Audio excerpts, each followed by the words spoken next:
Yes, I hope so. We'll let everyone in. We got to letting people in. I've got about 12 people joining as we speak. And we can go like, see how this works. All right, bingo. Okay.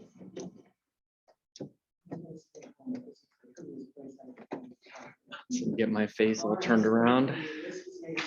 All right, thank you everyone for attending the Water Resources Advisory Committee for September 7th, 2022.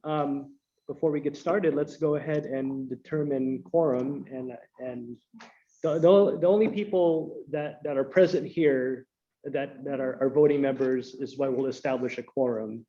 But for today's meeting, it's kind of a moot point because we're not going to take any action today. So the minutes that we could have voted on one item did not get attached, so that will be pushed to the next meeting.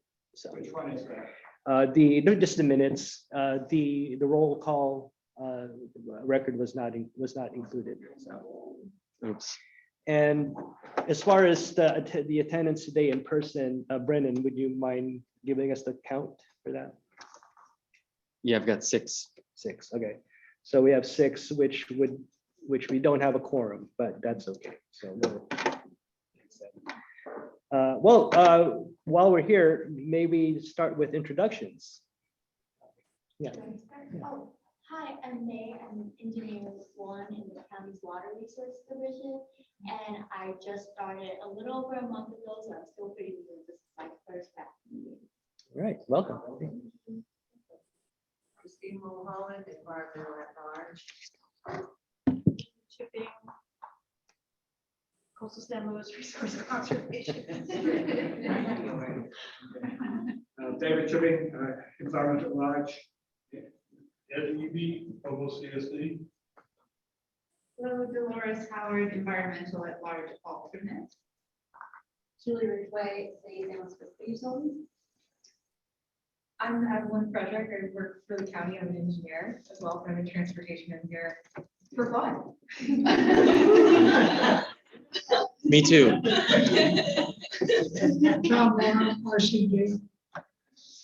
I'm Joey Style, Program Manager for the County Public Works Department. And I'm Ray Dienzo. I'm with Cambria Community Services District, and today I'll be filling in as chair. I'm the vice chair, but I'll fill in for Linda. I mean for Andy. Well, thank you all for attending. Throwback. Oh, sorry, and then Brendan. Yeah, Brendan Clark, WRAC secretary. Okay. We're going to do online. Yeah, let's do online, please. I'll go ahead and unmute yourself, please, and then introduce yourself. Tim Walters, Development at Large. Hi, Andy Pease, San Luis Obispo City Council, and I'm remote in Long Beach today. And I'm going to call on names because otherwise it gets chaotic. Tom. Tom Burhan, environmental alternate. Thanks. Lon.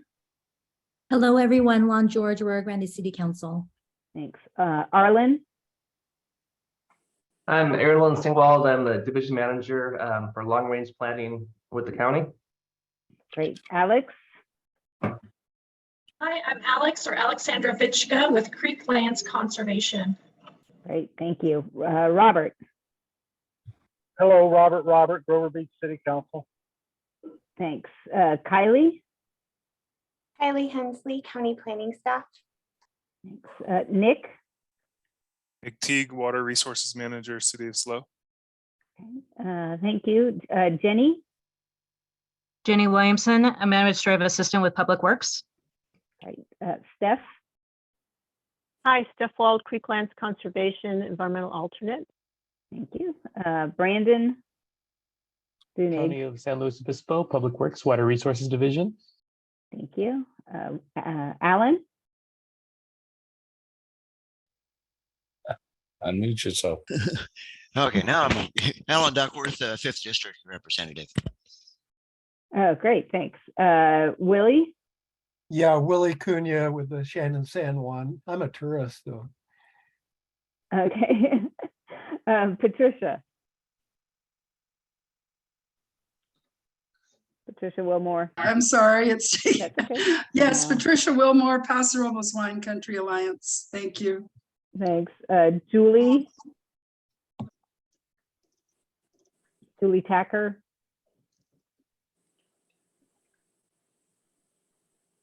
I don't know if you're unmutable. A few folks popped in. There's Pixel too. I don't know. Is that an individual or is that somebody's separate? That's Greg Graywall. Oh, hey, Greg. Thanks. How you guys doing? Good. Let's see. Kelly popped in. We're just doing quick introductions.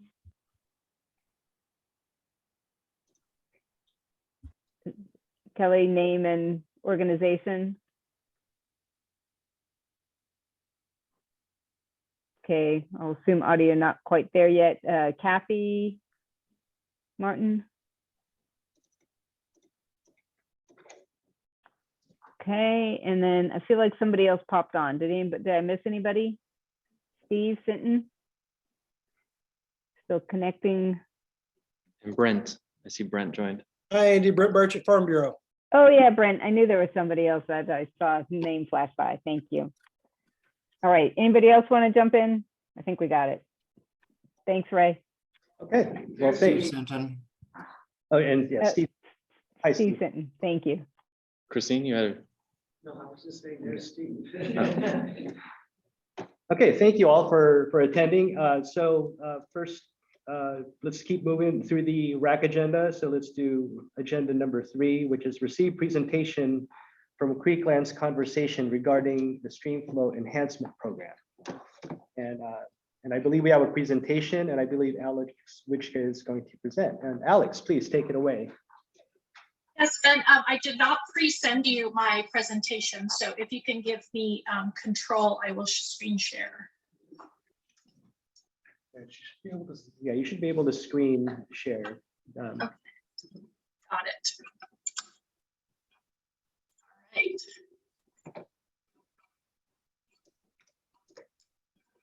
Can you see my screen?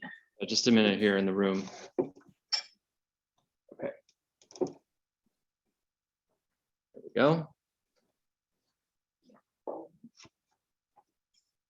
Give me, I can see Andy's face. Give me a thumbs up if you guys can see my presentation. Okay, great. And when people were introducing themselves, I could not hear people in the room. So if anybody has questions after my presentation, I would need Ray or somebody else to ask, to repeat them to me, please. So hi, everybody. Thank you so much for inviting me to speak today. My name is Alex or Alexandra Vichka. I work for Creeklands Conservation. We're a local 501c3 that works in watershed stream flow enhancement type of work. And I've been asked to speak today. The last time I spoke to the WRAC was about maybe 4 years ago. And I've been told there's a lot of new people, and some of this material may, if you were here 4 or 5 years ago, may be a little bit similar, but I'm going to go ahead and go through it all.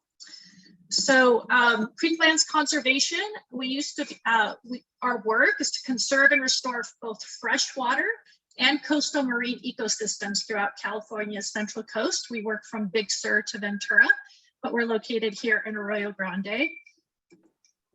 And let's see if I can get rid of this. We used to be known as Central Coast Salmon Enhancement. So you may know us. We were founded in 1983.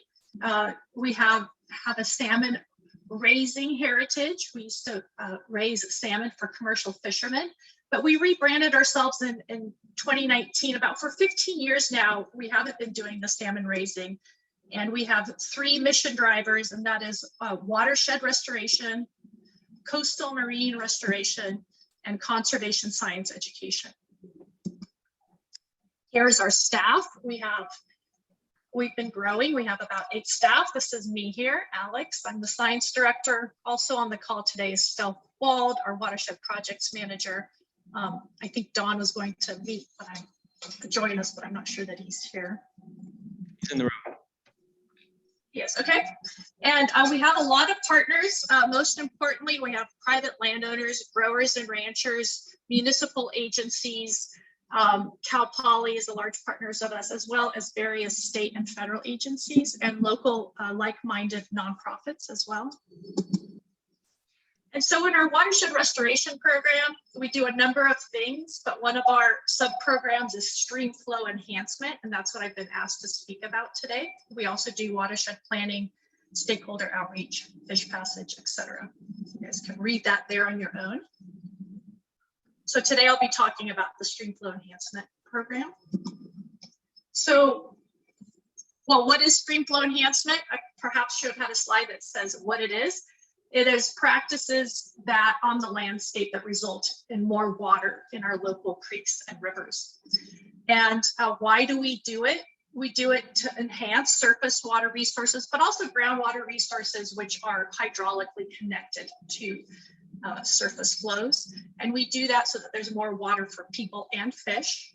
And we want to make sure that on the Central Coast, we have functioning and resilient aquatic ecosystems, including steelhead populations. Many of our coastal watersheds have steelhead populations in them. We don't exclusively work in systems that only have steelhead, but we find that we can be most effective in our mission if we have an indicator species that we work towards conserving. We work in systems that don't have steelhead as well, for example, conserving or restoring riparian vegetation.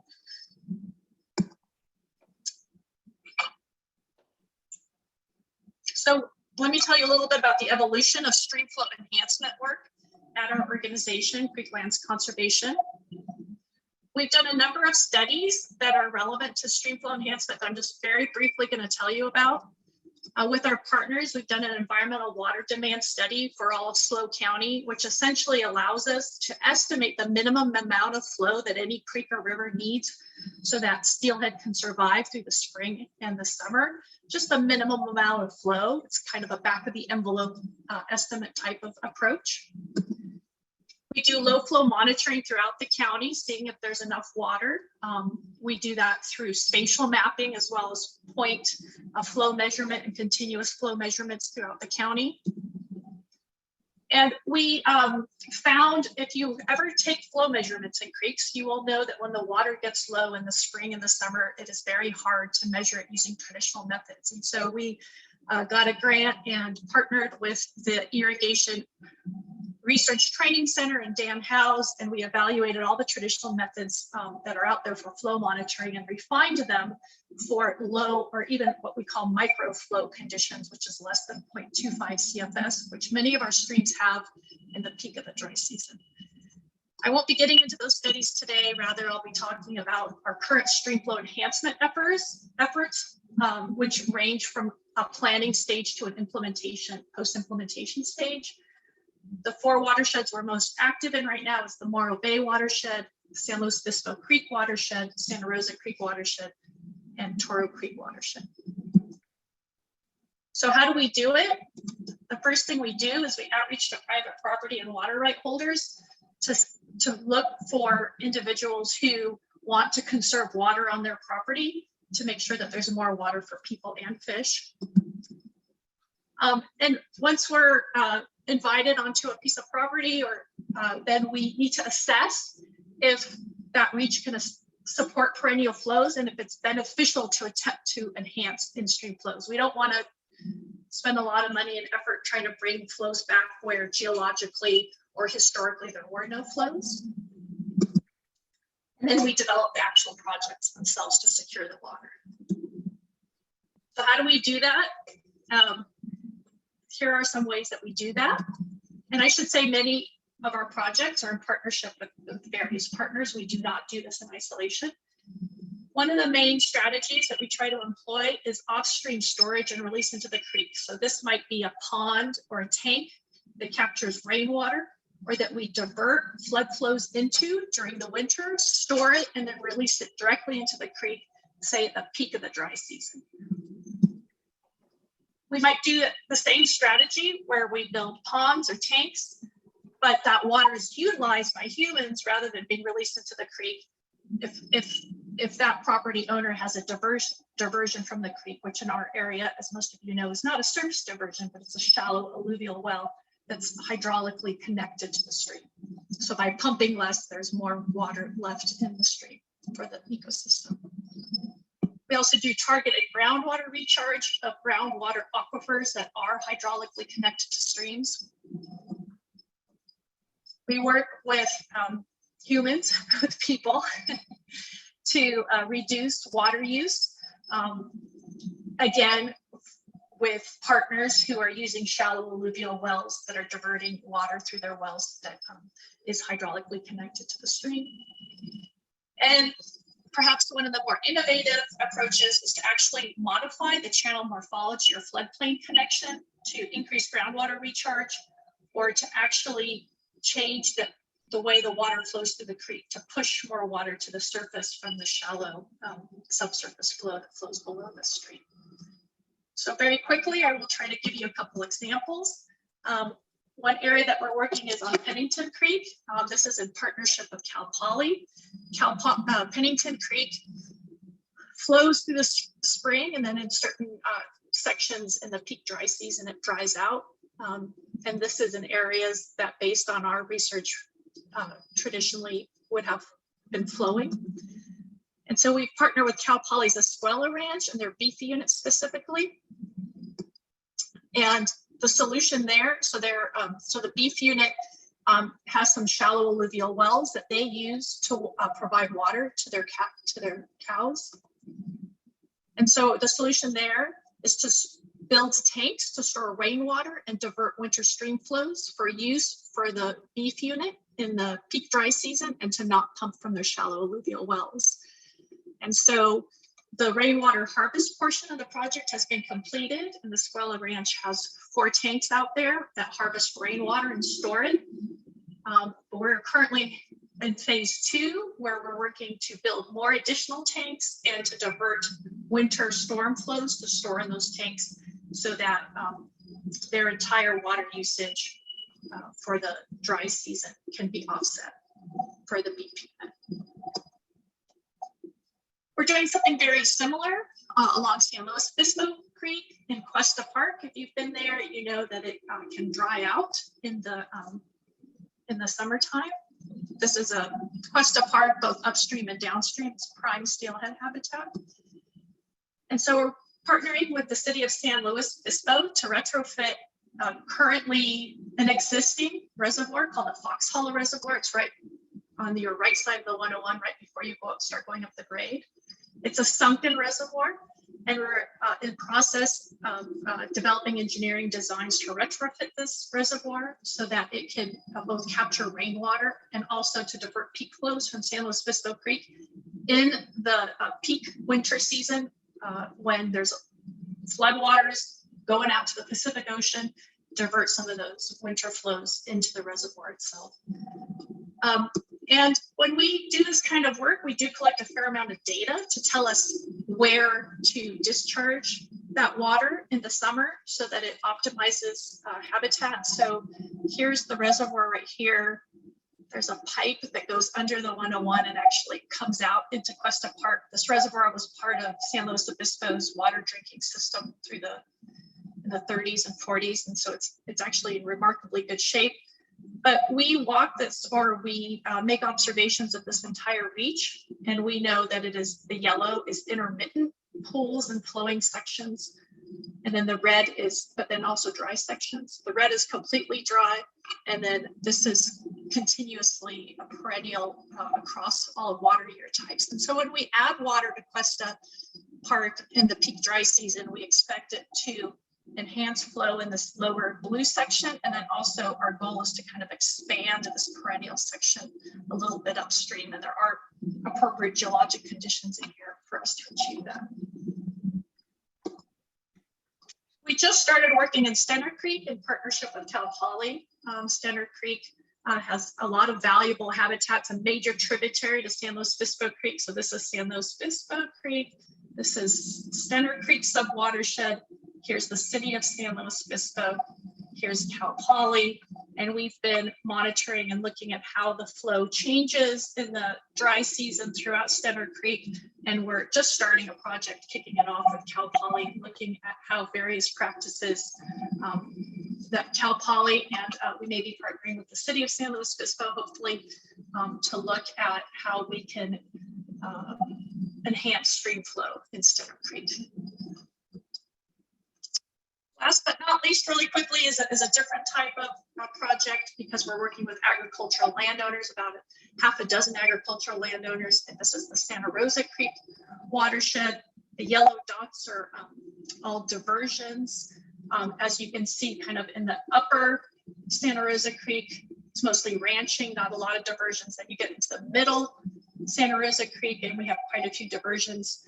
That's where all the agriculture is, and then you get down into Cambria, and we do have some municipal wells here in the lower reach as well.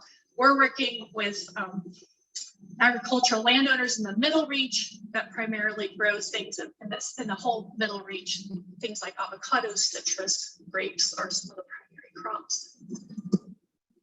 And so we've been collecting some data on this. So this is the middle reach from about here to here. And so again, when we walk it in various seasons and over various water year types, we start to get a pattern of which reaches are flowing year round, which reaches dry out.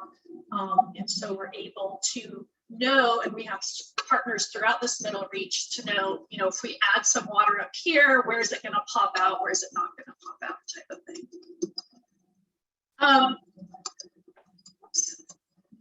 One other thing that we have found on Santa Rosa Creek is that it's incising. And so when a channel, so here's kind of a picture of Santa Rosa Creek, and it's actually actively cutting down, as indicated by the exposed roots and the yellow arrows. Here's a kind of a picture of that, which this is a cross section of a creek, and the black line is the surface of the ground. So maybe imagine like a tree here, or if you're standing in the middle of the channel, you'd be kind of standing right here.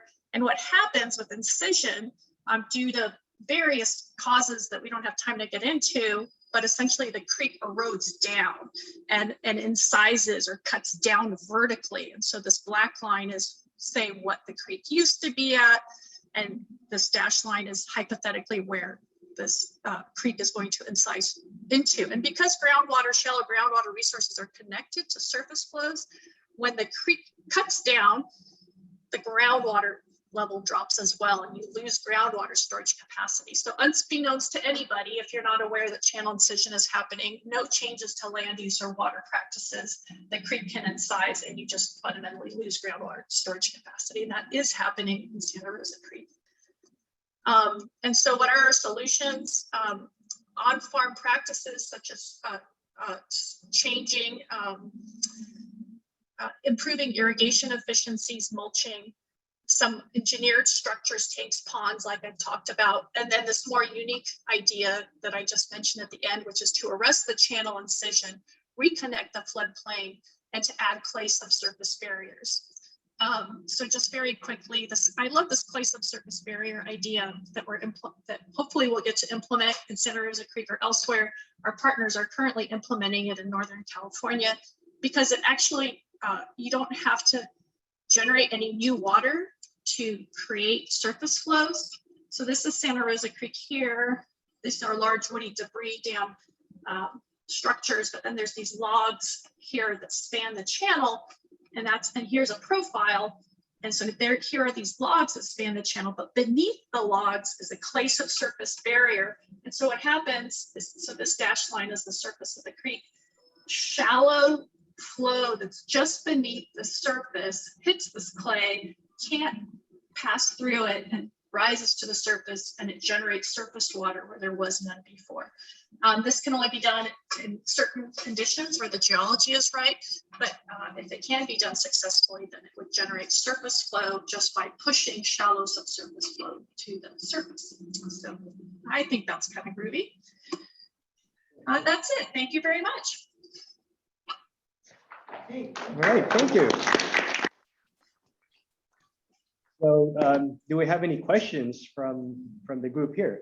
Christine Mulholland have a question. Yes, I was wondering if in stream flow enhancement projects consider the beaver brigades? Any place? Did you hear that, Alex? The beaver brigades, considered the beaver brigades? Yeah, so traditionally, certainly beavers built dams and across channels which slowed down the water and reconnected it to the floodplain, which enhanced groundwater recharge. So anything that you kind of that slows down the water in the creek and gives it more time to recharge into the ground is good for groundwater resources and surface groundwater connectivity.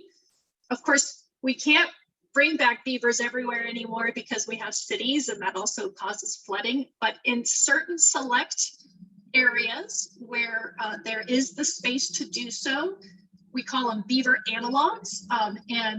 Whether it's bringing back beavers themselves, or if you don't want to bring back beavers, building kind of a beaver analog structure that is stable but will perform the same function is certainly an option. And we have had landowners approach us that are interested in those ideas. So I hope I answered your question. We're also really good friends with the Beaver Brigade. We love those people, and we aim to help them succeed. Good, thank you. All right, any other questions? Any other questions from online? Andy? Yeah, thank you so much. I was wondering if you could talk about kind of the funding and price tags, and what would a landowner kind of anticipate their commitment and time and resources? Yeah, mostly what we need is the landowner's willingness. There is a fair amount of state funding to do this kind of work, and our organizations, as well as some other nonprofits, could partner with the landowner to write essentially a grant and have a lot of this paid for, especially when the primary purpose of the project is stream flow enhancement. And yeah, so there's quite a bit of and that's what we do. We partner with private landowners and we do the grant writing to obtain those opportunities for municipalities and private landowners. Thanks. Cool. Right. Any other questions from? Oh, Patricia Wilmore. Yes, thank you, Alex. That was very impressive. Very impressive.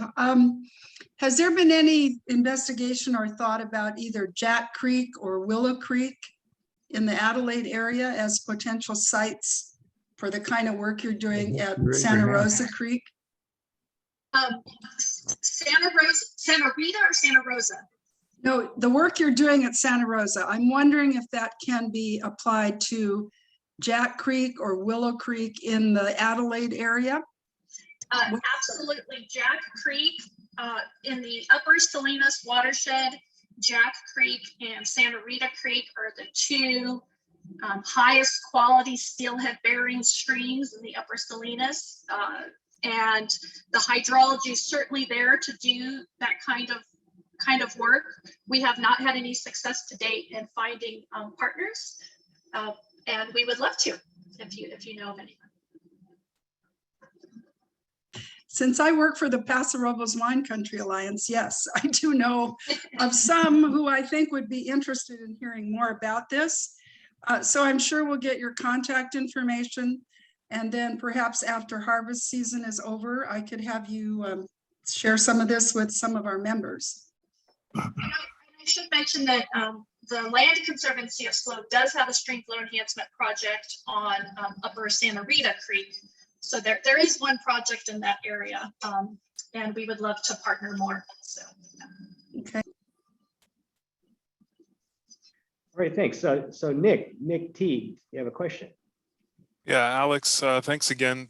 This is Nick Teague with the City of San Luis Obispo. Just curious, with the work you've done on Stenner Creek and Slow Creek, and the work that you have in the works with Freddie, if you have any idea exactly, how that might improve flows in Slow Creek as far as volumes and maybe seasonality of the flow. Yeah, great question. anytime you build a tank or a pond or use a reservoir and you start releasing it 24/7 into a creek, it's not a lot of water in terms of CFS magnitude that perhaps you're used to thinking of in terms of water supplies.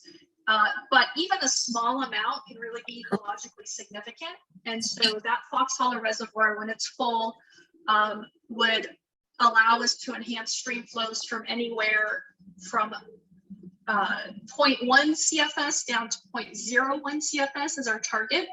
You might say 0.01 CFS, but we actually, Stillwater Sciences finished a biotic study for us that shows that as long, there's a number of pools in there that steelhead rear or survive through the summer, and even with 0.01 CFS, it helps them survive. So the duration would vary depending on the water year type and whether we were trying to rewater a section of the creek for a month, or whether, just 2 weeks. And so it is fairly short durations that a single project can enhance. But if we can start to string up these projects, then we're starting to look at benefits in the summertime that are along the order of 0.2 or 0.3 or 0.4 CFS. And that's a lot for fish in the summertime, that a lot of additional flow that the fish certainly would not have otherwise. So does that help answer your question? Yes, thank you.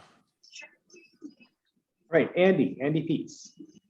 Sorry. I do think this is just such a fascinating topic in terms of how it all integrates together. And just as we're talking about that San Luis Creek, I'm just wondering, Alex, if you can also talk about that it seems like the healthy creeks will also help with potential flooding, that as the stream, that the ecology, and maybe it's true, maybe it's not, but I know that we're certainly seeing more extreme weather conditions. And so having more tools to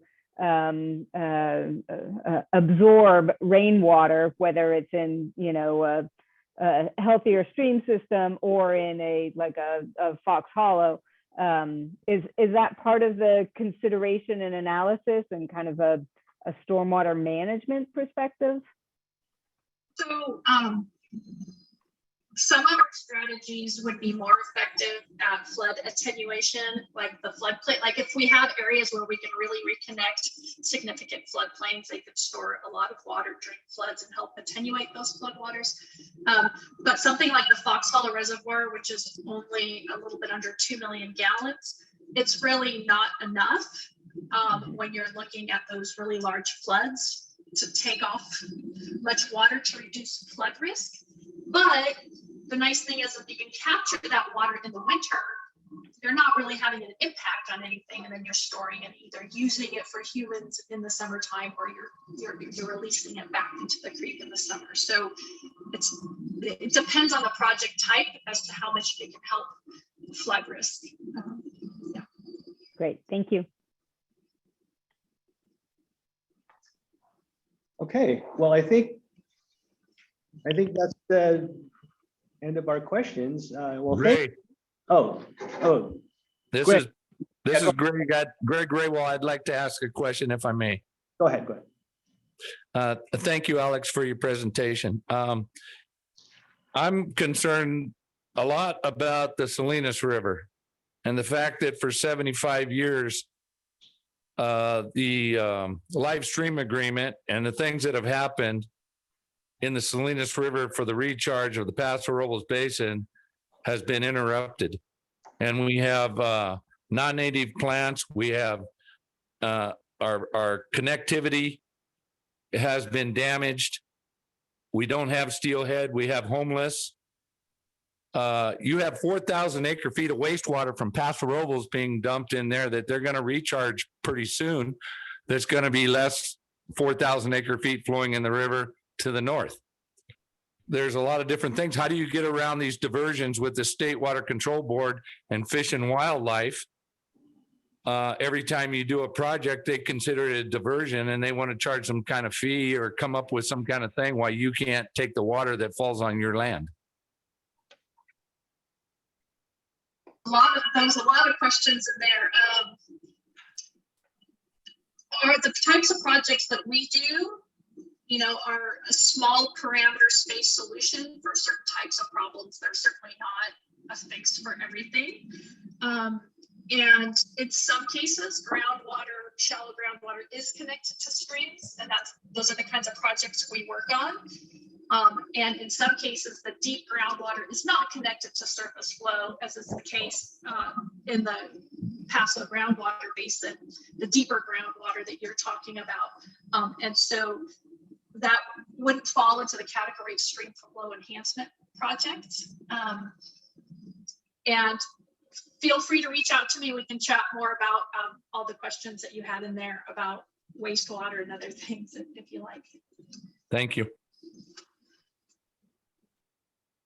All right. Great, no questions here. Last call for any more questions online. All right, well, thank you, Alex, and thank you, Creeklands, for your presentation. Yep. Thank you for the opportunity.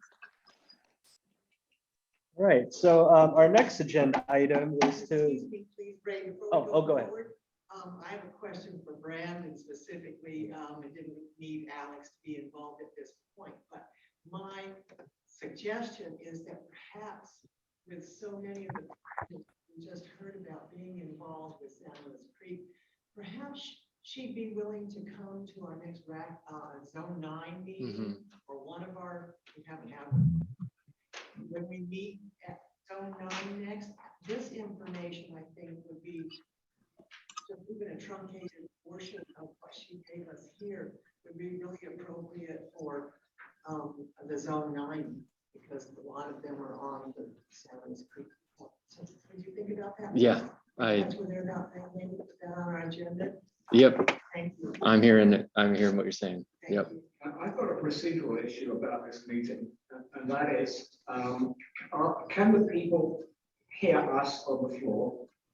I don't believe they can. She said she couldn't. So if that's true, if we've got significant comments to make about items and half the committee cannot hear them, this is not really proceeding according to the Brown Act in any way whatsoever. While we've had, we all heard an informational thing, if there were insightful comments to come from this floor, nobody who is on the screen will be able to respond to them or correct them or anything. And as we, I believe on the agenda, are going to come up on something that's going to be quite controversial, I don't believe that it should be continued. We should have it, move it to the next hearing when everyone will be present. But otherwise, procedurally, this is not a correct way of conducting a meeting. If all those, has anybody on the screen heard what I just said? Wave their hands. Sorry, I can now, so it may have been a temporary issue. I just want to clarify for myself. Yeah. So we can be heard on the floor. Okay, good. All right, thank you. That worried me. Yeah, I think they should be able to hear you. Yeah, we've used this setup on a number of meetings. And as far as the Brown Act goes, because we don't have a quorum and we're not making any recommendations, I think we can continue receiving an informational presentation. I can confirm that after the fact, with council if you'd like. But my understanding is, we're not, what we're really Brown Act quote restricted from doing is this group couldn't make a recommendation to the board about what's being heard, which wasn't the purpose of the presentations we're receiving today, I think is probably the right way to put it. So, yeah. But thanks for your comments. Yeah. And am I clearer than David for those online? So, I mean, we could move closer a little bit. This does have pretty good range, but that could help. Yeah. So, Lan, George, do you have a comment? Do you have a comment, or is this something that can be pushed to public comment? Oh, I just heard the urgency in his voice, and I wanted to let him know that I could hear him perfectly well. So that was it. All right. Thanks for chiming in. All right, well, let's move on to item number 4 on our agenda, which is receive a presentation from County Planning and Building regarding the draft Paso Basin planting ordinance. And I think either It's Erilyn and Kylie. Erilyn and Kylie, please, yeah, go ahead and share. Thank you. Can everyone see my screen? Yes. Yes. Kylie Hensley, County Planning staff. Thank you for having me to present today. So I'll be providing an overview of the Paso Basin Land Use Management Area Planting Ordinance.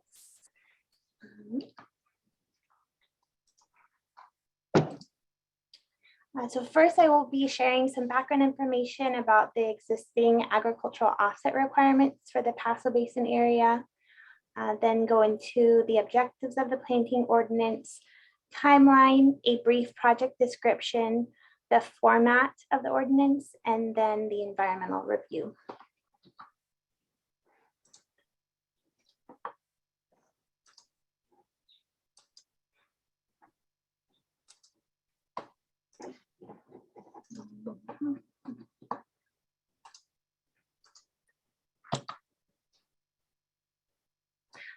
Oh, sorry.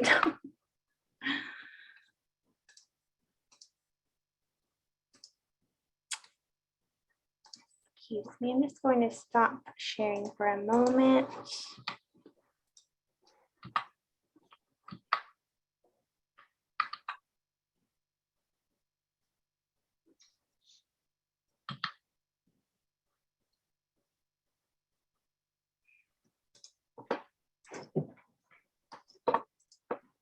Thank you for your patience. So the existing agricultural offset requirements are the land use requirements in place for the Paso Basin Land Use Management Area. And here's a map of the Paso Basin Land Use Management Area in the North County. This boundary is from the 2002 food growth study, excluding the Atascadero subbasin. It differs slightly from the DWR boundary used for the Sustainable Groundwater Management Act actions.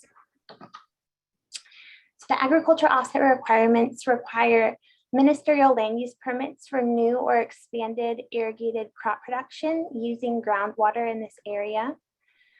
New and expanded plantings are limited to those that are considered water neutral, meaning that new plantings are replacing plantings that were previously on site. This evaluation is based on a 5-year look back period from the application dates. And there is an exception allowed for sites to use up to 5 acre-feet per year of groundwater if they don't currently have irrigation on site. These requirements were adopted by the Board of Supervisors in October 2015 after an urgency ordinance that was adopted in 2013 expired. These requirements are intended to be an interim measure until Sigma actions came online, and they are currently set to terminate when the planting ordinance takes effect or on August 31st, 2023, whichever occurs first.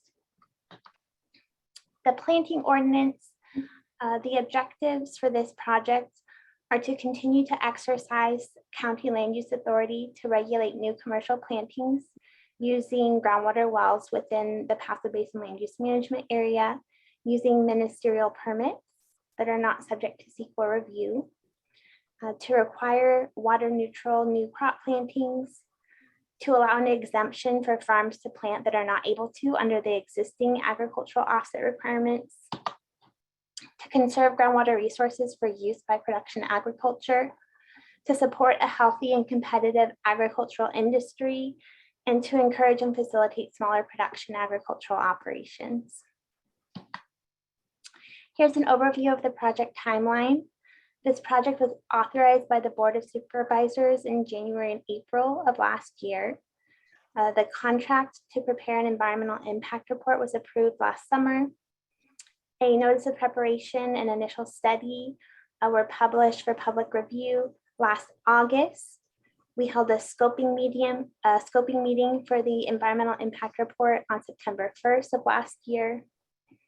There was a public review period for the draft ordinance last fall. And the draft environmental impact report was published for a 45-day public review period in May. We are currently responding to public comments received on that EIR and preparing the final EIR for distribution. Planning Commission hearing is scheduled for October 27th. Board of Supervisors hearing is scheduled for December 6th. And if adopted, the ordinance would take effect in January of next year. And there will be opportunity for public comment and public input at both the Planning Commission and Board of Supervisors hearings. The planting ordinance centers around requiring planting permits that are ministerial land use approval from the Department of Planning and Building for any new or expanded planting of commercial irrigated crops using water from groundwater wells located within the Paso Basin Land Use Management Area through 2045, based on direction received from the County Board of Supervisors. There's an exemption allowed in this new project, allowing plantings using up to 25 acre-feet per year per site, with the site defined as contiguous parcels under common ownership when the ordinance takes effect. And the planting permit would limit plantings to be water neutral on site based on a 6-year rolling look back period. Both water neutral planting permits and 25 acre-feet per year exemptions would require landowners to submit an application to be approved by the Planning and Building Department prior to planting. Would require a final site inspection after planting is complete to verify that it's consistent with submitted planting plans. Annual site inspections may occur through the duration of the ordinance, and there would be a requirement to maintain Williamson Act compliance if applicable. And in terms of transitioning between the existing agricultural offset requirements and the new planting ordinance, any clearances issued under the existing regulations would be issued. New planting permits or exemptions under the new ordinance. The application would need to include a site map showing the proposed crops and removed crops in the groundwater wells, estimates of annual water demand for the existing, removed, and proposed crops as applicable, verification of ownership, a copy of the Williamson Act contract if that's applicable to the property, and evidence of previously irrigated crops within the 6-year look back period if applying for a water neutral planting permit. The water demand estimation methodology is based on a crop specific water duty factor in the crop area. The water duty factors are specified in the ordinance, and for unlisted crops, there's a procedure outlined to assign a custom water duty factor based on joint review from the Departments of Planning and Building, Public Works, and Agriculture in consultation with the Cooperative Extension. These are the water duty factors included in the draft ordinance, along with a clarification of the definition of pasture to clarify that the 4.8 acre-feet per year per acre water duty factor is for permanent irrigated pasture that is irrigated throughout the dry season rather than dry farm hay. Based on the draft ordinance language, the following time limits would apply to new and expanded plantings. An approved 25 acre-feet per year exemption would allow planting anytime during the duration of the ordinance through 2045. A water neutral planting permit would allow a standard 18-month clearance to finish planting from an identified planting start date. That start date must be within the 6 years of the irrigation stop date for previous crops. And a 1-year extension would automatically be granted during drought years. And there would be 2 optional 1-year extensions at the planning director's discretion and an additional 1-year extension at the planning commission discretion. Here's an illustration of these time limits. So in the application, the landowner would indicate when they stopped irrigating their previous crops, the date they intended to start planting, which would need to be within 6 years of that irrigation stop date, unless there were any drought years in that time frame. And then they would have 18 months to 4.5 years maximum, depending on those optional extensions to finish their planting. Here's an example of a 2018 irrigation stop date. 2021 was declared a drought year. The latest the planting start date would be 2025.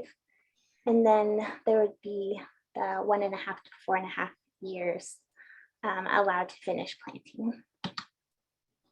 A second example, a 2023 irrigation stop date, 6 years from that date, not accounting for any drought years, would put them into 2029. And then the 18 months to 4.5 years to finish planting would put them potentially out to 2033. The format of the planting ordinance is divided into two parts.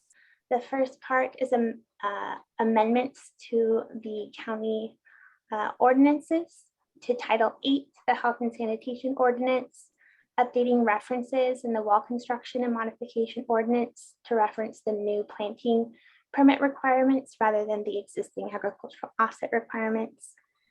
And in the land use ordinance, adding the planting permit requirements and rescinding the existing agricultural offset requirements. The second part is amendments to the county general plan.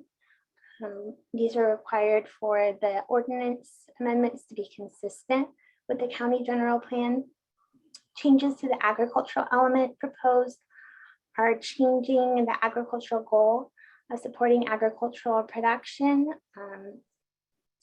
to update the exception language from referring to the existing agricultural offset requirements to the new planting permit requirements, and to have the Ag Policy 10 be changed to no longer require new agricultural water use to be offset in the Paso Basin. Another change to the agricultural element would be broadening this Ag Policy 11 to apply more broadly, not just in the Paso Basin, and to add language to promote consistency with DSP actions. Changes to the conservation and open space element would be to change the language for Water Resources Policy 1.14, rather than avoiding net increase in water use in LLS3 or LLS2 basins, to limit, except where the net increase is intended to promote agricultural use of the water supply in a manner that is equitable and consistent with groundwater rights. And the environmental review prepared for the planting ordinance in accordance with the California Environmental Quality Act, or CEQA, which requires the lead agency to inform and disclose impacts and to avoid, reduce, and mitigate impacts as feasible. A program environmental impact report was prepared for the planting ordinance, which includes an in-depth study based on substantial evidence, including an analysis of project alternatives and identifying any mitigation outlined in the mitigation monitoring and reporting program. The EIR is intended to identify significant and unavoidable impacts, and itself does not approve or deny a project. For the CEQA analysis, the county and EIR consultant prepared a realistic scenario to estimate the activities that would result from the project. These estimates, the methods are outlined in Appendix B of the EIR, and they include an estimate of 240 acres annual increase in irrigated crop production on previously uncultivated land, which would result in approximately 450 acre-feet per year annual increase in groundwater use within the Paso Basin land use management area. and would result in 4 new irrigation wells constructed annually, 88 new well pumps and 12 new booster pumps in operation annually, 13 new ag ponds by 2045, 1.9 million increase in commuter miles by 2045, and a 3,700 increase in tractor passes by 2045. To reduce identified significant impacts, potential significant impacts, the following mitigation measures were identified. First, to address air quality impacts, requirements to reduce construction emissions, specifically related to dust control measures and use of Tier 4 construction equipment where feasible. For biological resources, to reduce impacts to riparian and wetland habitat, requiring a 50-foot setback from this habitat for new plantings. For greenhouse gas emissions, to require carbon sequestration for 25 acre-feet per year exemption projects in accordance with the California Department of Food and Agricultural Healthy Soils Program guidelines. For utilities impacts related to water supply, to require well metering and reporting for both water neutral planting permits and exemptions, and to require a hydrology report for 25 acre-feet per year exemptions that would require verification of no negative impacts to nearby wells within 750 feet for those exemptions to be approved.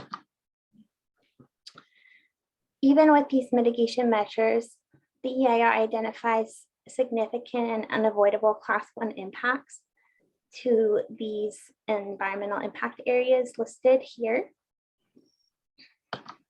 And specifically, the Class 1 impacts related to water resources are impacts to riparian and wetland habitat, degraded groundwater quality, decrease in groundwater supplies, potential conflict with water quality plans, such as the Regional Board's Basin Plan, potential conflict with the Paso Robles Subbasin Groundwater Sustainability Plan, or GSP, goals and projections, and exacerbating groundwater basin overdraft. The EIR examined 5 alternative scenarios. The no project scenario required by SECRA. In this case, the no project scenario assumed the agricultural offset requirements would expire initially when the draft EIR was released. Expiration date was January 31st. That's now been extended to August 31st, 2023. Second alternative is assuming the agricultural offset requirements continued through 2025. That timeline is based on the DWR funding the GSAs in the Paso Robles Subbasin have received to implement first portion of their management actions. Alternative 3, only allowing exemptions outside an area of severe decline. Alternative 4, not allowing any exemptions. And alternative 5, only allowing the 25 acre-feet per year exemption for properties under an existing Williamson Act contract. And all 5 of these scenarios were either found to be inconsistent with the project objectives or to result in more environmental impact than the proposed project. And again, just to reiterate the project timeline, we're currently preparing the final EIR for distribution. And then the next steps would be Planning Commission and then the Board of Supervisors. Both of those hearings would have opportunity for public comment. And project updates are available here at this project website link. And this link is also included in the agenda packet under our standard department updates. And I'm available to answer any questions. Thank you for your attention. Thanks, Kylie. Thanks, Kylie. So we have a question here from David Chipping. David, please. Yes, we've been doing a pretty thorough analysis of the Sigma, the basin plan. And it's as if this did not exist in terms of what this ag ordinance has been doing. You've seen here, I'll read from the EIR that, and you've seen one of the numbers already. This would equate to an annual increase in groundwater use of 450 acre-feet per year. The total increase is 9,900 acre-feet by January 31st, 2045. Now, you know that the Sigma kicks in 2040. This ordinance, for some odd reason, goes beyond the point where Sigma kicks in. Estrella El Pomar wrote a note on this vegetation thing saying, what the heck? Why are you developing a parallel water use, basically, to what Sigma is trying to do? But if you look at Sigma Basin, to look at a basin which is depleting and to see that you are taking out more water, not less, and obviously guaranteeing agricultural interests take no pain whatsoever to do this, one has to look at some other things in the basin. If just one more, a couple of things.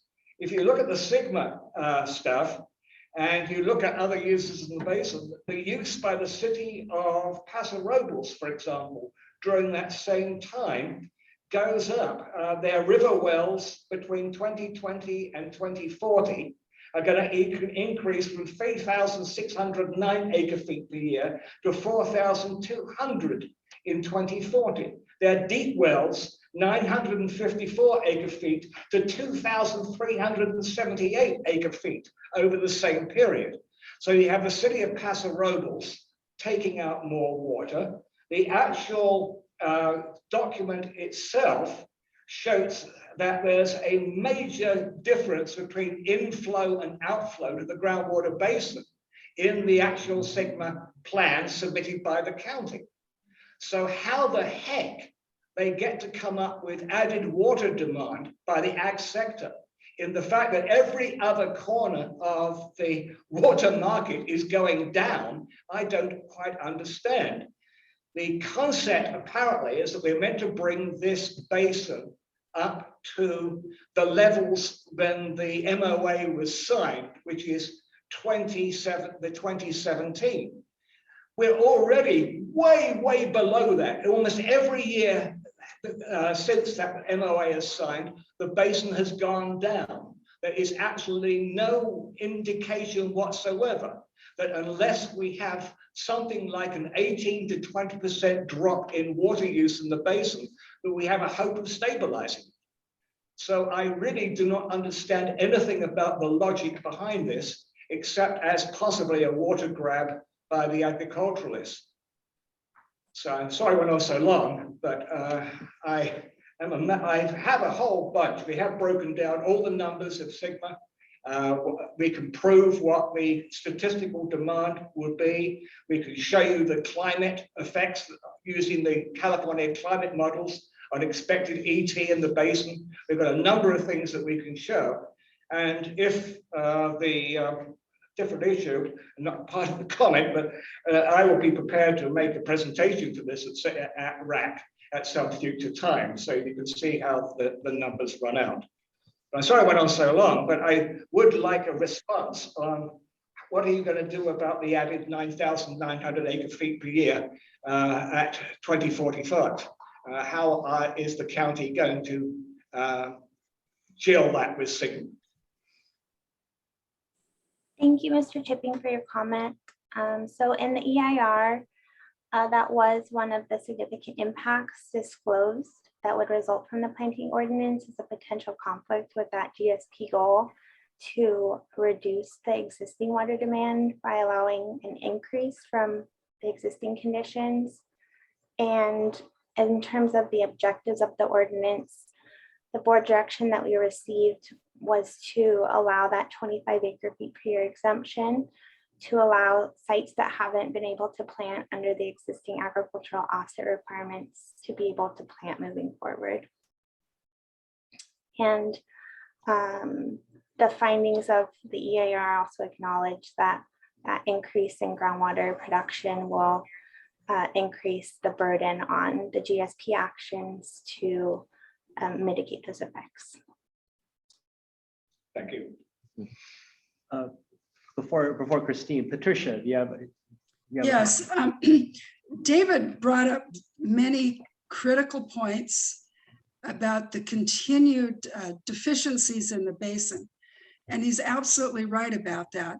But there's one thing he said that is not correct. And that is that this is a water grab by ag. Every ag group, including the Farm Bureau, ALAB, the Paso Robles Wine Country Alliance, has written letters opposing this proposal. So I think we should be aware of what was the origin of this idea. If you look at the Board of Supervisors discussions about it, it was essentially one or two of them saying that they felt like the little guy had been left behind when the water neutral new development ordinance was developed, and they wanted to help that little guy. But the ramifications of doing this are so critically wrong, as David has pointed out. And I would just support that WRAC really look into it more specifically and see what the ag groups have actually said about this, which is that it's a terrible idea. Thank you. Okay, thank you. Hold on, Greg. Christine Mulholland. Yes, thank you. I agree with what Patricia has said. I know that a lot of the ag groups were not in favor of this. I agree with most of what David has said. I know that a lot of people in the North County in the Paso Basin are very concerned that there has been no requirement for well monitoring on all ag wells. If we don't know what's being taken out, if we don't monitor what we have and what our constant losses are and where it's coming from, we have no way of preventing those losses. Well monitoring hasn't been instituted in the way that it needs to be, in my opinion. But also shows with the numerous class 1 impacts that CEQA has pointed out that this is strictly a political game that's being played here. This isn't for ag. This isn't for the residents of Paso Robles or anywhere else in North County. This has to do only with a handful of political people voting for something that is not sustainable, is not adequate as far as CEQA is concerned. And the class 1 impacts are numerous and extensively damaging. And this should not be approved. Okay, thank you. Okay, go ahead, Greg. Thank you very much, Ray. Okay, so this initially started as a more and fair distribution of water in the basin. There is a thing called the correlative right doctrine. Certain people don't get to use all the water while other people are excluded from using water. There is no compensation for the taking of people's land use when they paid for their land and they're being taxed on that basis, and then they don't get to use their land, nor can they sell their land. So first, you need to use the correlative right doctrine to equal things out. Secondly, the 450 acre feet times 23 years, Paso Robles wastes 9,000 acre feet a year. Multiply that by 23 years. That's 207,000 acre feet. The problem is the communities that keep building and then blaming it on ag. Ag is not the bad guy here. We do have bad ag guys here that came here because we have 31 to 36 million acre feet in our basin, and they thought they were going to export, transfer, exchange, and do whatever and get in the bed with the state because the state wants to take over all 512 water basins because they can't build a dam for some reason to store more water. And they can't deliver any state water because in the last 16 years, they've never been able to deliver more than 23% of the water that we pay for. So I find it very amazing. You got to dig a little deeper into the facts of what's going on. The staff was not asked to come up with a 50-foot setback from a corridor where stuff was already planted, or dust mitigation, or this or that. It was let other people have a fair distribution of the water that's there, not to take more water, to distribute it fairly. And that's what needs to be done. And furthermore, like I told the lady that we had the interview earlier, for 75 years, you've been taking water from the watershed of North County and taking it to South County.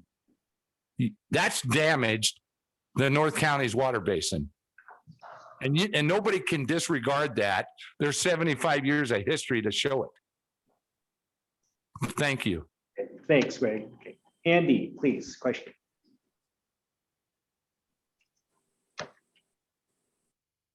Go ahead, Andy. Did you have a question? Oh. Sorry, thank you. Thank you for the presentation, and I wanted to maybe check in on process a little here. I'm certainly hearing the concerns and the potential conflicts with Sigma. And so this was slated as a receive a presentation. Is there, and maybe this goes to Brendan or Kylie or someone, is this as it's kind of going through its process and prior to the, I think it was the December 6th Board of Supervisor votes, is this going to come back to RAC for a full discussion and a potential recommendation? Or I know in the past we've been like, oh, there's the basin is kind of managing it. The fact that this doesn't seem aligned with the GSP necessarily makes me wonder, like, oh, maybe this really is the kind of issue where RAC should offer an opinion to the Board of Supervisors, whether or not they, anyway, just as a point of information. Yeah, Andy, this is Brendan. I mean, I could double check, but I think, because this is a county land use thing and not a flood control district thing, we might have a limit there on what we could officially do as a committee. Obviously, people would be, there are other places to provide comment as well. Like Kylie mentioned, a planning commission coming up, and the board themselves. But I could double check for you on that, but I think we're going to run into that boundary there. Brendan, we're flood control and conservation district. So aren't we talking about water conservation here? Doesn't it fall under our purview? It's in our district. I understand. There's the boundary that we've been operating under, related to the. We could have it at our next meeting when we're planning to meet in person and get it there to the board in time. I agree with Andy that we should see if we can agendize this for actual recommendation. It seems like it's in our purview to me. Go ahead, David. Could I recommend that where our purview definitely is the county's involvement in the Paso Robles groundwater basin.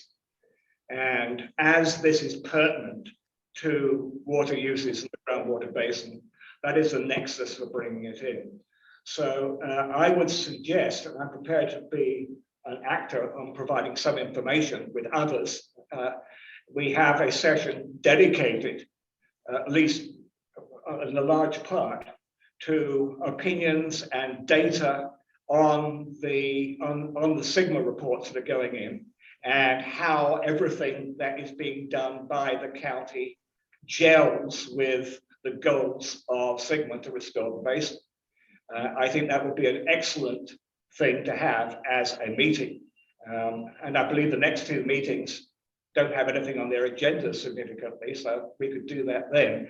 I think we're also past a couple of deadlines for anything but information, but I think giving the Board of Supervisors information that we have looked at, this is our conclusions, would be useful. and vital to the health of those people living in the Paso Robles groundwater basin. I think we have a duty to do that. Okay. So I think, oh yeah, go ahead, Dolores. I support that idea. It seems like it would be very useful at the October meeting, for example, to have more in-depth information about the GSP and kind of put that side by side with this ordinance.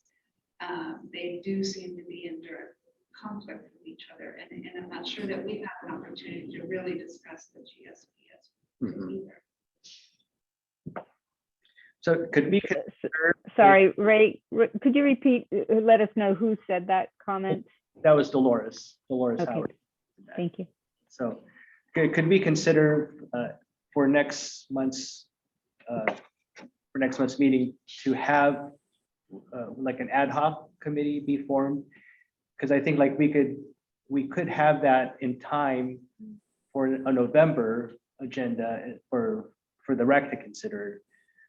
We would need a quorum though to approve an ad hoc committee for October, should we consider that.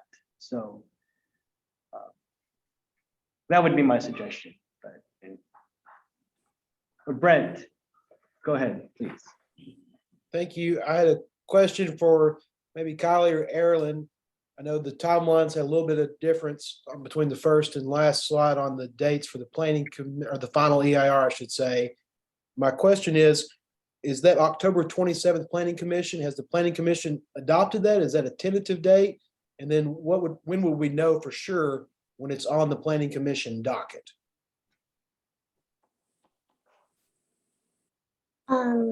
Thank you, Brent.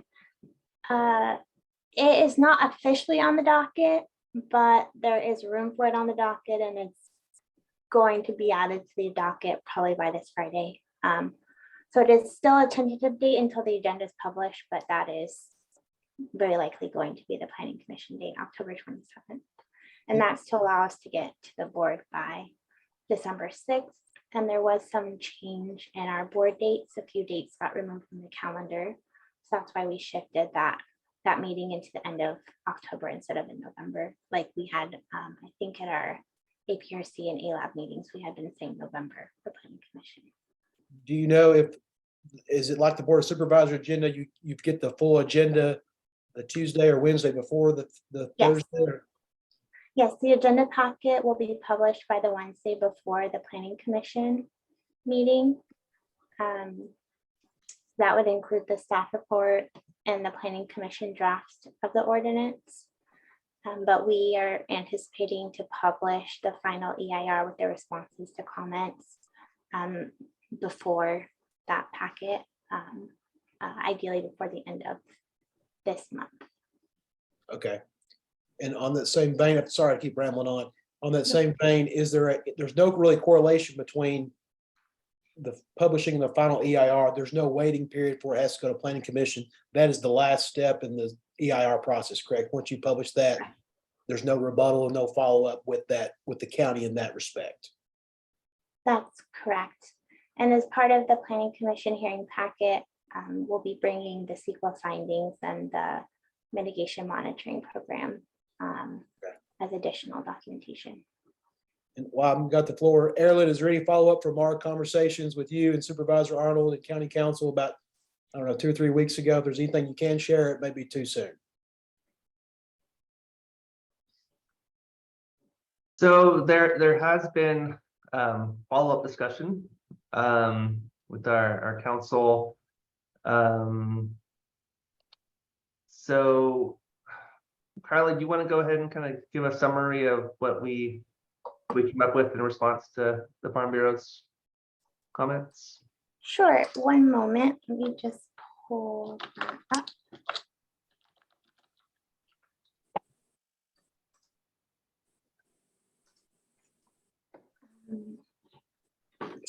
So Brent, I'll first start by summarizing what I think your concern was, just to make sure that I'm representing you correctly, and then I'll provide a response. Does that format sound okay to you? Yes. Okay. So first concern, Why do mitigation measures apply to water neutral plantings that are not replanting the same crop type and acreage when the ordinance takes effect? Does that seem like a concern or question that you had, Brent? Yes, I think you've got it. Okay. So based on our the CEQA, our interpretation of the CEQA requirements, the baseline conditions for CEQA are the actual environmental conditions existing when the NOP was issued, not theoretically what could happen under the agricultural offset requirements. So because changing a crop type or acreage after the new ordinance would take effect, that could have significant environmental impacts. For example, if the crop type was changed to a use that was required more intensive cultivation practices, like deeper ripping and as opposed to shallow tilling, or if it's expanding into like a riparian area where it previously wasn't cultivated in a riparian area. So those would have potentially significant impacts from the existing environmental conditions when we prepared the EIR. Does that make sense? Yes, it does. If you were going from alfalfa to grapes or vice versa, even though you're water neutral, same water usage, you could be having other site disturbances and resulting use emissions, et cetera. Yes, and because CEQA requires us to look at all environmental impacts, that's why the mitigation measures would apply.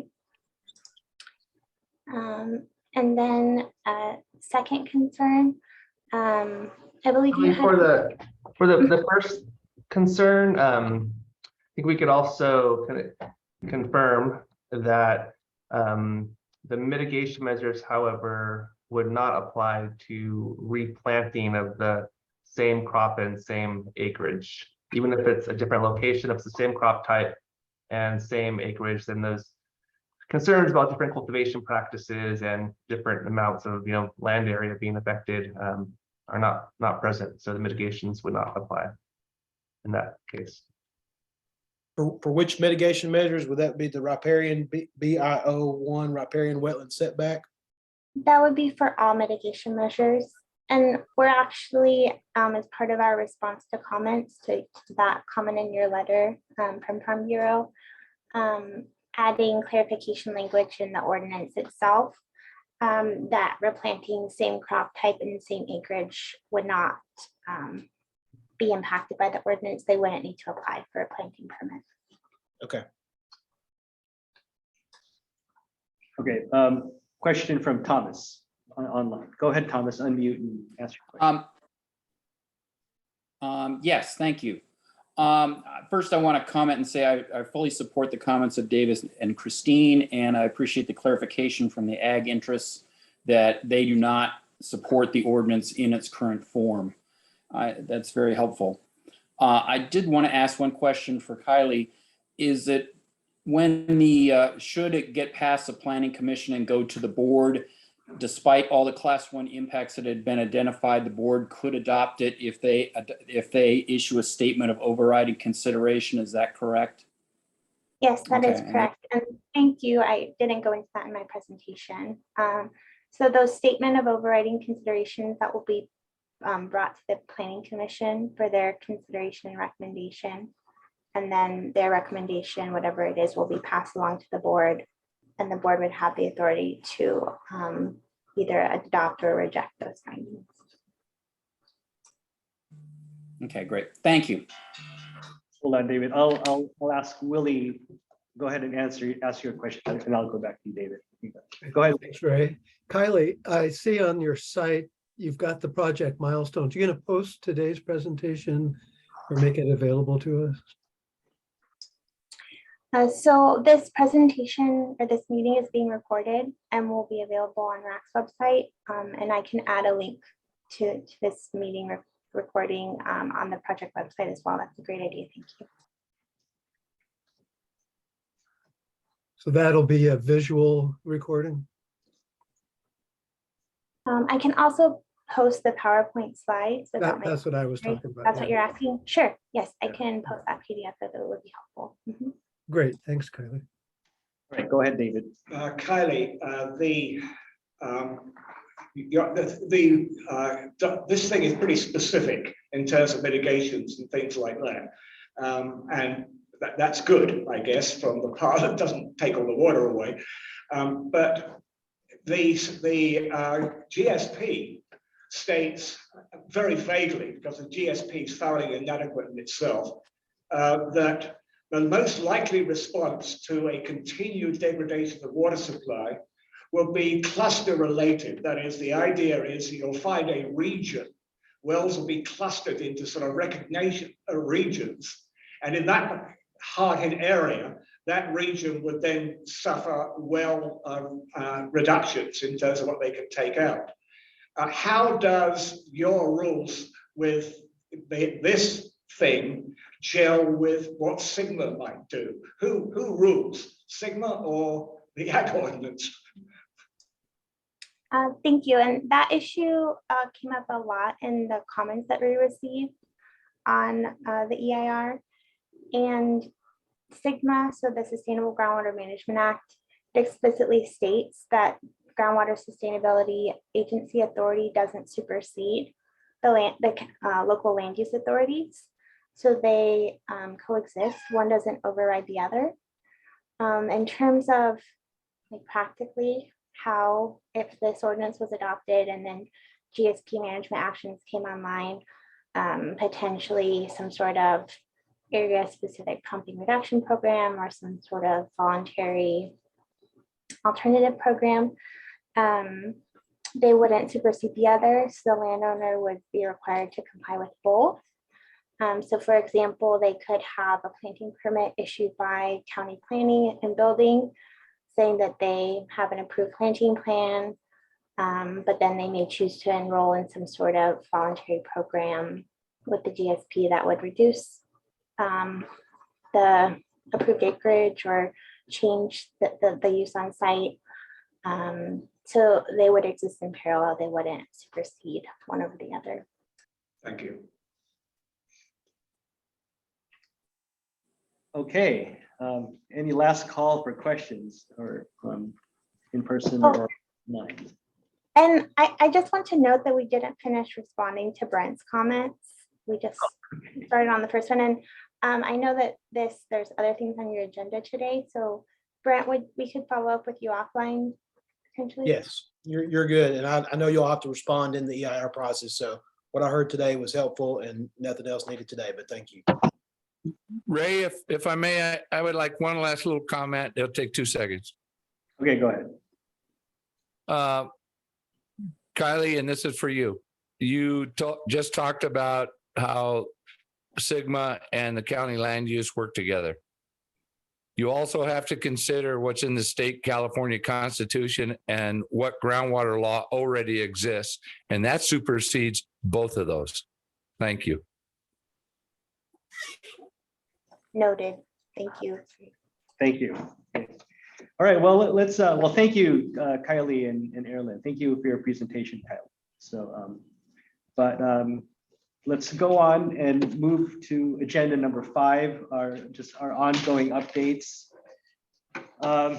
You have the write-up in your agenda packet, but I'll just go right down the line. Any comments on the rain and reservoir report?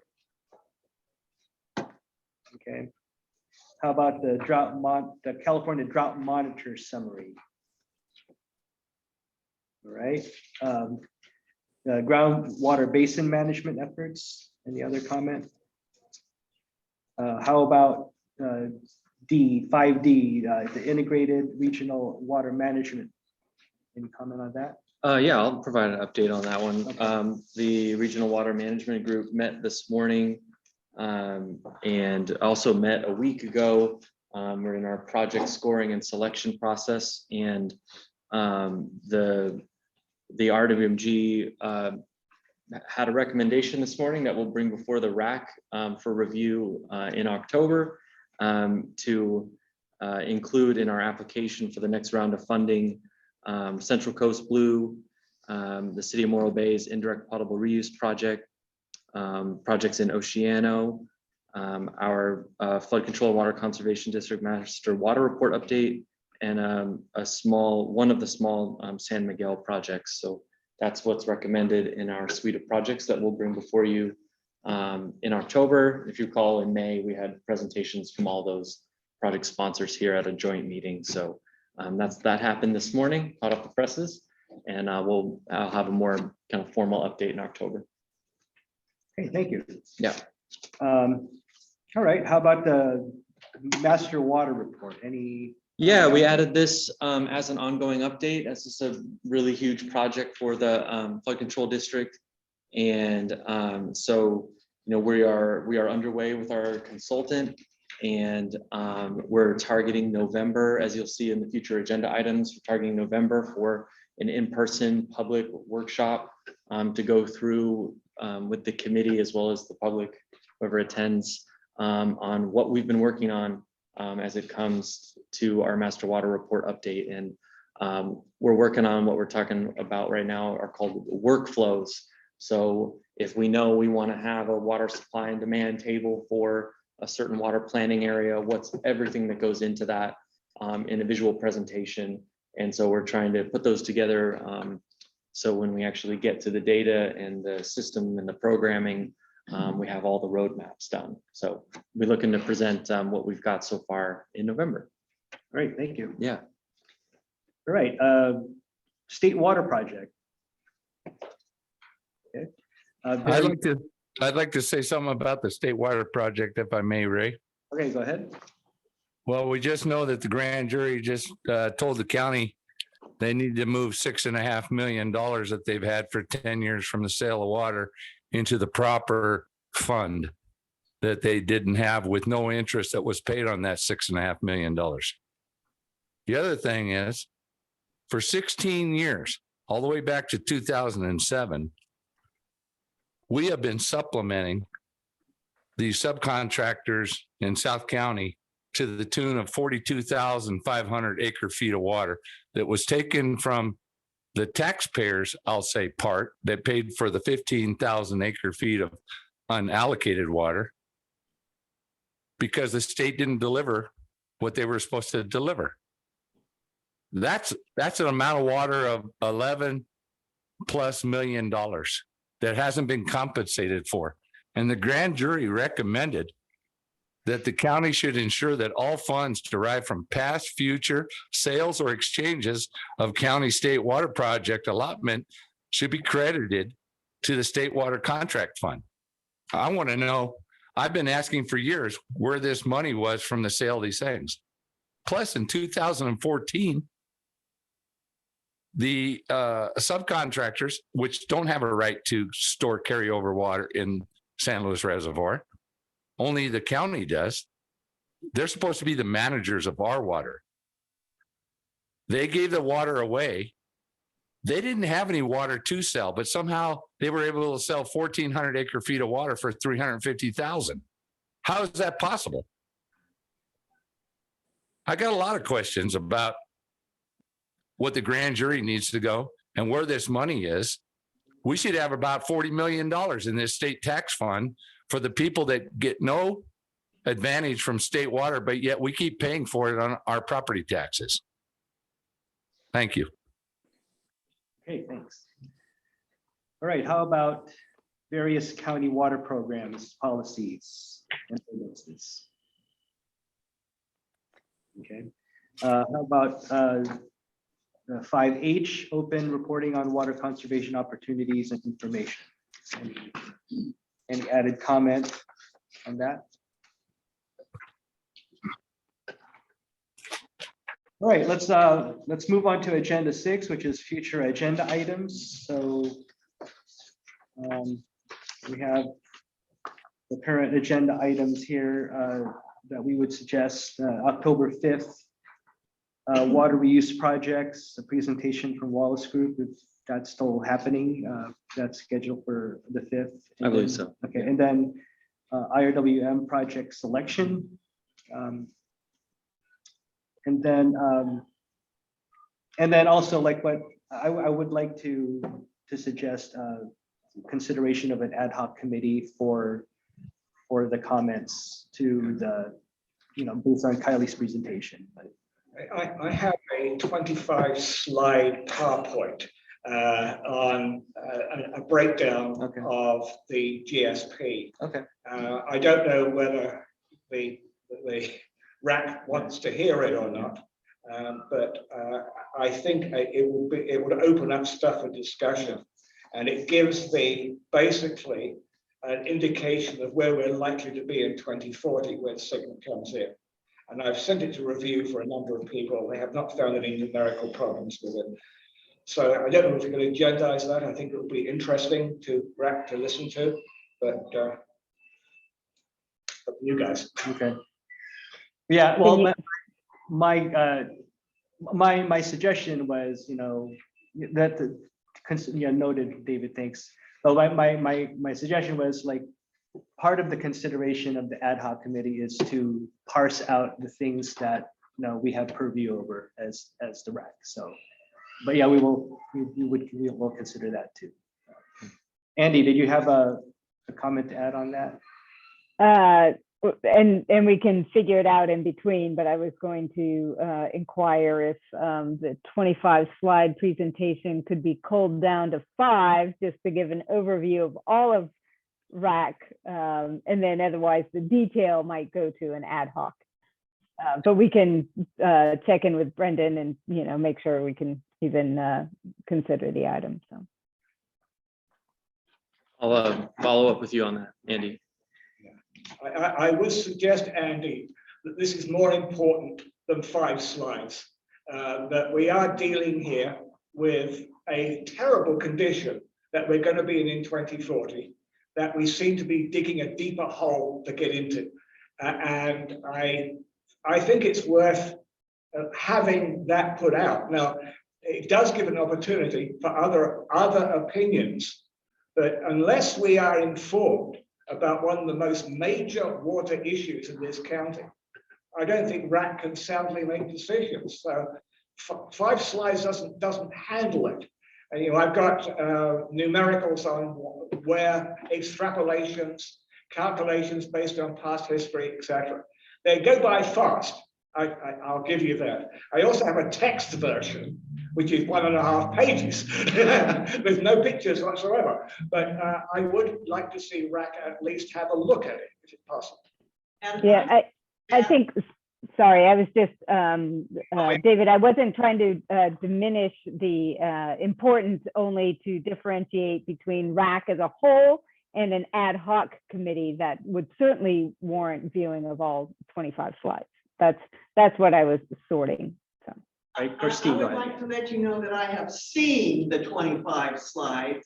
It won't take long. It can be gone through quickly, but you don't just take a program and the information that David has laid out and put it in 5 slides. That's not what this is about. We're talking about water and important shit here in this county. And we as a committee really are the people who ought to be seeing this. I mean, we have futzed around and canceled meetings and don't have anything to talk about. Well, this is what we're supposed to be talking about. Yes, go ahead. Yes, great. A feature item that the RCD would like to know, where are the cities of San Luis Obispo and Paso Robles getting the water for the new subdivisions that are being built? And they'd like a report on that. Just they were curious where the water is going to come from. Okay, we'll consider that. We'll ask a question. Yeah. It's one of the slides. Right, any other comments for future agenda items? Yes, go ahead, Ed. Public Works is putting together some sort of an effort on desal, a planning effort. They've gathered a bunch of participants in the county, and I've seen a 5-slide presentation of what their plans are. And it's in early stages, but I think it ought to be presented, what they're doing ought to be presented to the WRAC so that we can help it along. Okay. You know what I'm talking about? Yeah, I know exactly what you're talking about. Okay. I think that this body deserves an update on what that is. Okay. Yeah, we'll consider that for next, possibly October. So. All right. Well, let's open it up for public comment. I'm sorry, Ray, before we go on, I don't know if I want to check in with, and maybe Brendan can pick this up in terms of the in-person, kind of clarifying what our goals are here. Is that we, according to county council, that we can't take votes for people can't vote unless they're physically in the room or at a remote location. We touched on this briefly last time. And so what we're trying to do is have some meetings strategically be non-voting item kinds of agendas. And so that's what this meeting today was, more information and presentation. But going forward, especially for these next two meetings in October and November, we'd really love to stress that if you can possibly get into town, that would be appreciated. So the state laws have changed. We can't take votes online like we used to during the COVID crisis and COVID emergency. So we don't have that as an option. So folks could plan on please coming into town into San Luis for the in-person meetings for the next two meetings. We'll still have an online observation option, but for participation, it'd be great if you could be here. Thanks. Great. Thanks, Andy. Hi. Willie, is this for Agenda 7 public comment? Yes, and about the topic right now. Yeah, so she's absolutely correct, Andy is. And 2/3 of your membership, I forget how many folks are on WRAC, could have agendized remote locations. Steve Sinton could be out on his ranch and allow any locals out there to go join him at a publicly available porch. And Andy could have a agenda outside her Long Beach hotel room and vote today. Totally legal, totally by the rule book. So I would suggest that you guys take advantage of that and have people vote remotely when they need to be elsewhere. Like for Steve, it's over an hour's drive each way if he's really busy. If Andy's got some important work to do for the city out of the area, I'd like her to vote and represent the city. That's my 2 cents. Good point. We All can right. maybe do some instructions on how to do that. Yeah. Okay, any other public comment or items? Yes, not on- yes, Ray. Greg Graywell. Yes. Yeah, I'm really sad. It's hard for people to show up one day a month. Continuing on the state water issue, I want the people in South County to understand. We have a certain amount of water that we've stored in the San Luis Reservoir, and that water is called carryover water. There's 12,400 acre feet of carryover water left in the San Luis Reservoir. If you get 3 more years of bad deliveries from the state of California, you will not be able to borrow, take, steal, whatever you want to call it, the surplus water that was paid for by the other people that live in this county. You will be out of water on the 4th year. There will be no water from the state. You'll get a small percentage. You need 5,000 acre feet. You pay for 10, and we've been supplementing you for over 16 years. You better think about that instead of some of this other stuff, because the state is a problem from not building the infrastructure to deliver what they promised from what we paid for. We were supposed to get 400,000 acre feet if they delivered 100% in the last 16 years.